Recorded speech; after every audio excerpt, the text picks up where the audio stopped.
കുറെ കാലം ഇതൊക്കെ ചെയ്തിട്ട്, അപ്പൊ അതുകൊണ്ട് ക്ഷമിച്ചേക്കണം. ഇന്നസെന്റ് ഏട്ടൻ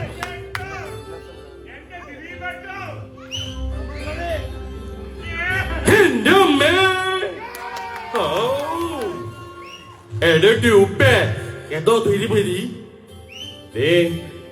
ഓണക്കാലായി. ഓണക്കാറായിരുന്നു. എടോ ഓണക്കാലായി. നമുക്ക് പാതാളത്തിന്ന് കേരളത്തിലേക്ക് പോണ്ടേ? വേട്ട തിരുമേനി, കഴിഞ്ഞ തവണ പോയതിന്റെ ക്ഷീണം തന്നെ മാറിയിട്ടില്ല. എന്റെ അത്തിമാർ അമ്മച്ചി ഇതുവരെ നടുവൊന്നും നിവർക്കാൻ പറ്റിട്ടില്ല. തിരുമേനി തന്നെ പോയാ മതി. എടോ, കേരളത്തിന്റെ ഇപ്പോഴത്തെ ട്രെൻഡ് എന്താണെന്ന് തനിക്കറിയോ? പഴയ പോലെ അല്ല തിരുമേനി, കുതികാലി വിട്ട് ഭാരം വെപ്പും.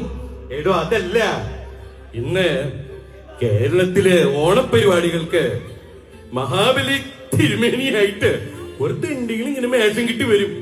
അവരിങ്ങനെ അവിടെ കുടമ്പേരൊക്കെ മാറിപ്പോ സിക്സ് പാക്ക് അങ്ങനെ ഉണ്ടായിട്ട്. എന്റെ തിരുമേനി എന്നാ ഇനിയും നല്ല ഉറപ്പാ.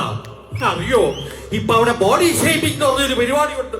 അവിടെ കുടവേറ് തള്ളി സിക്സ് പാക്ക് ഉള്ളമാര് എടുത്ത് കൊടുക്കും. പിന്നെ അത് മാത്രമല്ല, ചിലവന്മാരത് ക്യാമറയെ പകർത്തി എയറിലോട്ട് വിടും. അപ്പോ പണ്ട് നമ്മള് ദേപ്പുട്ട് ദേമാവിലി കൊമ്പത്ത് ഓണത്തിടയ്ക്ക് പുട്ട് കച്ചവടം എന്തൊക്കെ പറഞ്ഞുകൊണ്ടിരുന്ന ദിലീപ് ദാദർശയും നമ്മളെ എയറി കയറ്റി വിടും. എന്നിട്ട് ദേമാവിലി അങ്ങനെ അത് പോഡ്കാസ്റ്റ് ചെയ്യും. കേട്ടോ തിരുവേരി?